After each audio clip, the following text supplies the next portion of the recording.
ప్రపంచమంతా chat GPT Gemini అంటూ మాట్లాడుకుంటుంటే మన దేశం భారతదేశం మాత్రం సైలెంట్గా తన సొంత ఏఐని నిర్మించుకుంటోంది 100 కోట్ల మంది ప్రజల కోసం. ఎందుకిలా? ఇది కేవలం ఇంకో టెక్నాలజీని కాపీ కొట్టడమా, లేక దీని వెనుక మన దేశ భవిష్యత్తునే మార్చే ఒక పెద్ద వ్యూహముందా? రండి, ఈ కథేంటో లోతుగా చూద్దాం. మీ అందరి మదిలో ఇదే ప్రశ్న వస్తోంది కదా. ఆల్రెడీ ఇంత పవర్ఫుల్ టూల్స్ మార్కెట్లో ఫ్రీగా దొరుకుతున్నప్పుడు 140 కోట్ల జనాభా ఉన్న మన దేశం మళ్లీ మొదటినుంచి ఒక కొత్త ఏఐని ఎందుకు తయారు చేయాలి? ఇది అనవసరమైన శ్రమ, డబ్బు దండగా అనిపిస్తోందా? కానీ అసలు కారణాలే తెలిస్తే మీరు నిజంగా ఆశ్చర్యపోతారు. సరే, ముందుగా అసలు సమస్యేంటో చూద్దాం. భారతదేశం ఈ కొత్త మార్గాన్ని ఎంచుకోవడానికి కారణమైన సవాళ్లేంటి? మన ముందున్నది కేవలం ఒక టెక్నాలజీ ఛాలెంజ్ కాదు, మన భవిష్యత్తుని నిర్దేశించే ఒక పెద్ద అగ్నిపరీక్ష. ఇక్కడ మనం 2 ప్రమాద ఘంటికల్ని స్పష్టంగా వినాలి. మొదటిది మన ఐటీ ఉద్యోగాలు. మన ఐటీ పరిశ్రమ లక్షలాది మందికి అన్నం పెడుతోంది. అమెరికాలో కూర్చున్న ఒక ఏఐ ఈ పనులన్నీ చకచక చేసేస్తే మనవాళ్ల పరిస్థితేంటి?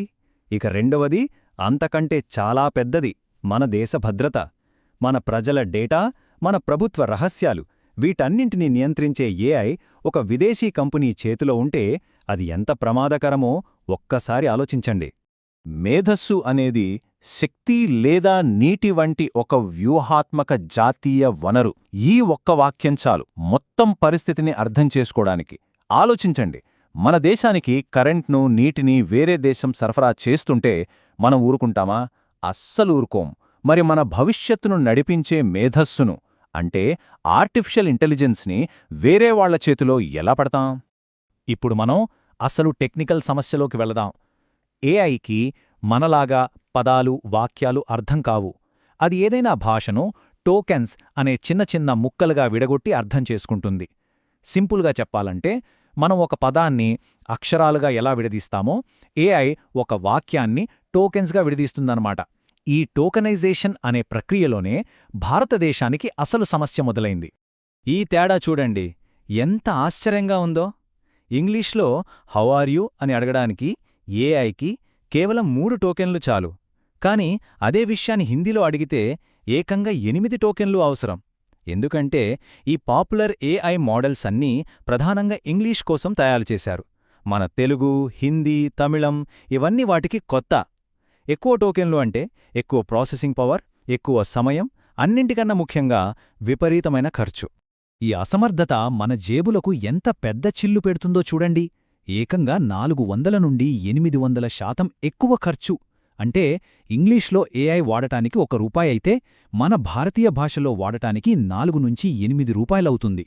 ఇది మనం మన భాషలో మాట్లాడినందుకు కడుతున్న ఒక కనిపించని పన్నులాంటిది. ఈ అడ్డంకిని దాటకుండా ఏఐని భారతదేశంలోని ప్రతి ఒక్కరి దగ్గరకు తీసుకువెళ్లడం అసాధ్యం. అయితే ఈ పెద్ద సమస్యకు భారతదేశం ఇస్తున్న సమాధానమే సార్వభౌమ ఏఐ. ఇది కేవలం అమెరికా టెక్నాలజీని కాపీ కొట్టడం కాదు. ఇది మన అవసరాలకు, మన భాషలకు, మన సంస్కృతికి తగినట్లుగా మనమే సొంతంగా మొదటినుంచి ఏఐని నిర్మించడం. ఈ సార్వభౌమ ఏఐ వ్యూహం 3 ముఖ్యమైన స్తంభాలపై నిలబడింది. 1. మన డేటా మన దగ్గరే ఉండాలి. మన సమాచారాన్ని మన దేశంలోనే భద్రపరచాలి. 2. కంప్యూటింగ్ శక్తి మన చేతిలో ఉండాలి. విదేశీ సర్వర్లపై ఆధారపడకుండా మన సొంత ఏఐ ఫ్యాక్టరీలను నిర్మించుకోవాలి. ఇక 3వది, అన్నింటికన్నా కీలకమైనది, మన భాషల కోసం మనమే ఏఐ మోడల్స్ను నిర్మించుకోవాలి. ఈ మహాయజ్ఞంలో ముందున్నది సర్వం ఏఐ అనే ఒక భారతీయ స్టార్టప్. ఇక్కడ మనం ఒక ముఖ్యమైన విషయం గమనించాలి. వీళ్ళు విదేశీ కారుకు కొత్త పెయింట్ వేసి అమ్మడం లేదు. మన రోడ్లకు, మన అవసరాలకు తగినట్లుగా ఇంజన్తో సహా మొత్తం కారును భారతదేశంలోనే తయారు చేస్తున్నారు. అంటే భారతీయ భాషల పునాదుల మీదే కొత్త ఏఐ మోడల్స్ను నిర్మిస్తున్నారు. సరే, సిద్ధాంతం చాలా బావుంది. కాని ఆచరణలో ఈ కొత్త మోడల్స్ ఆ భాషా సమస్యను ఎలా పరిష్కరించాయి? అసలు మ్యాజిక్ ఎక్కడ జరిగిందో ఇప్పుడు చూద్దాం రండి. ఈ నంబర్లు చూడండి, ఇక్కడే అసలైన విప్లవం దాగుంది. విదేశీ మోడల్స్తో పోలిస్తే ఈ స్వదేశీ సర్వం 1 మోడల్ మన భాషలను చాలా సమర్థవంతంగా అర్థం చేసుకుంటోంది. టోకెన్ల వాడకం భారీగా తగ్గింది. ఫలితమేంటో తెలుసా? ఏఐ వాడకానికయ్యే ఖర్చు ఏకంగా 2 నుండి 4 రెట్లు తగ్గింది. అంటే ఇప్పుడు ఏఐ అనేది కేవలం కొందరికే కాదు, కోట్లాది మంది భారతీయులకు అందుబాటులోకి రాబోతోందన్నమాట. కాని సమస్య కేవలం మనం మాట్లాడే భాష గురించే కాదు, మన చరిత్రను భద్రపరిచిన కాగితాల గురించి కూడా. మన ప్రభుత్వ ఆఫీసుల్లో, కోర్టుల్లో లక్షలాది ఫైళ్లు దుమ్ముపట్టి మూలుగుతున్నాయి. చేతితో రాసినవి, చెదలు పట్టినవి, ఒకే కాగితంపై తెలుగు, ఇంగ్లీష్ కలిపి రాసినవి. ఈ జ్ఞానసంపదను డిజిటల్ ప్రపంచంలోకి తీసుకురావడం అంత సులభం కాదు. అయితే ఈ సవాలును కూడా మన భారతీయ ఏఐ అధిగమించింది. ఈ బార్చార్ట్ చూడండి.